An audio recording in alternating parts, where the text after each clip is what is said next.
Projet prévente, état des lieux oblige. C'est du moins le point phare qui a meublé la deuxième session ordinaire du comité de pilotage tenue le mercredi 31 janvier à Kandy à l'hôtel Saka Kina. Les travaux ont été présidés par le président de l'Association nationale des communes du Bénin et de plusieurs autorités locales. La participation de tous les acteurs ici présents présage déjà de l'envergure et de la nécessité de ce projet, une très grande contribution pour non seulement promouvoir la paix, la quiétude, la calmie et la tranquillité sociale et économique, mais aussi pour autonomiser les couches sociales les plus souvent marginalisées, que sont les jeunes et les femmes. 12 mois de mise en œuvre.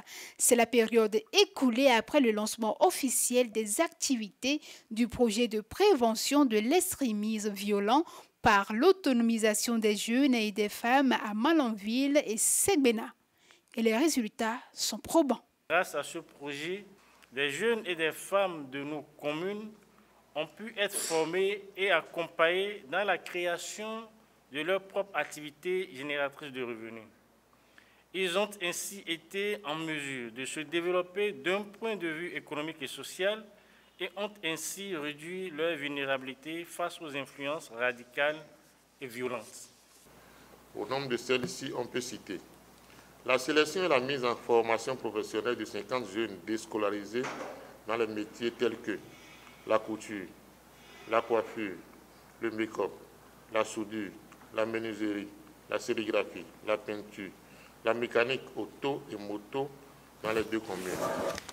L'acquisition et la remise de fournitures de travail au profit de ces 50 jeunes déscolarisés en situation d'apprentissage. L'aménagement de 2 périmètres maraîchers dans les communes de Malanville et de Segbena au profit de 100 femmes maraîchères.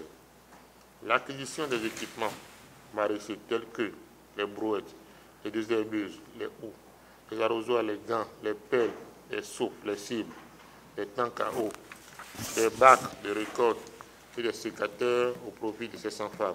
Le projet de biogaz de Mardoché Sewayi n'a laissé aucun participant indifférent. Encore que le gaz n'est pas sous pression dans le sac, c'est juste du gaz stocké et va être comprimé juste pas avec les contrepoids pour qu'on ait la pression requise au niveau du réchaud.